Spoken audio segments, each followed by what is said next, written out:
My name's Caroline Newman. I'm the registered manager of Heath Farm. I've been here 10 years. I've been a qualified social worker for nearly 20 years and I've looked after children for nearly 30 years. I'm Sarah and I'm Heath Farm's assessing social worker. At Heath Farm, my main job is to take people through their assessment after they've gone through an initial visit and also they've done the Skills to Foster training course. Different reasons children come into care can be from emotional abuse, neglect, sexual abuse, physical abuse, and other sort of harm where children have felt it's not okay for them to stay at home anymore. The reason that I think fostering is really important is because as a carer, you have the ability to almost create like a ripple effect. So any change you make to a child's life is going to impact also on their social network, their own family, and also any future children they may have. So you're not just changing the life of one child, you're changing the life of a lot of people, which makes for a better society. Fostering is important because there are a huge number of children in the care system that are looking for somewhere as a permanent home for them to live. So children that are generally a little bit too old to be adopted or to be under guardianship. So there's a huge need for foster carers, but also for people to consider that fostering is a career. It's now much more specialised, there's much more support and training. So it's an opportunity for people to think about fostering as part of their career development, as well as being able to offer a safe home for a young person.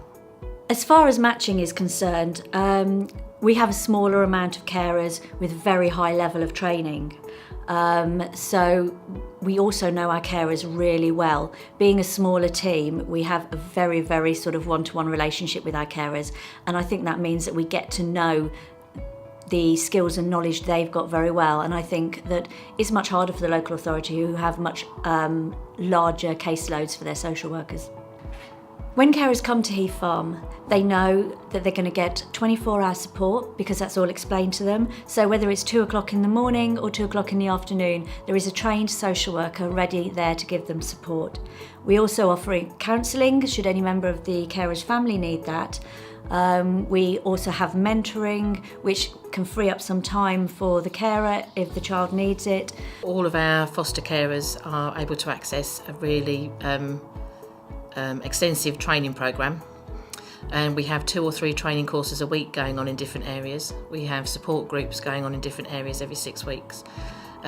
Trained and supported fully qualified social workers who visit on a regular basis, at least monthly, but more often than that if necessary. Weekly phone calls. We have a peer mentoring programme with foster carers supporting other foster carers. We have our own out-of-hours service with one of our social workers from the team on out-of-hours taking any calls from the foster carers. And foster carers are in and out of the office and can speak to people, duty social worker if their social worker isn't available. We also use our therapists to support the foster carers as well if appropriate, and we access something called Dover Counselling Service, so all of the carers can have 6 free sessions with a counsellor separate to the organisation just to support them through some difficult times.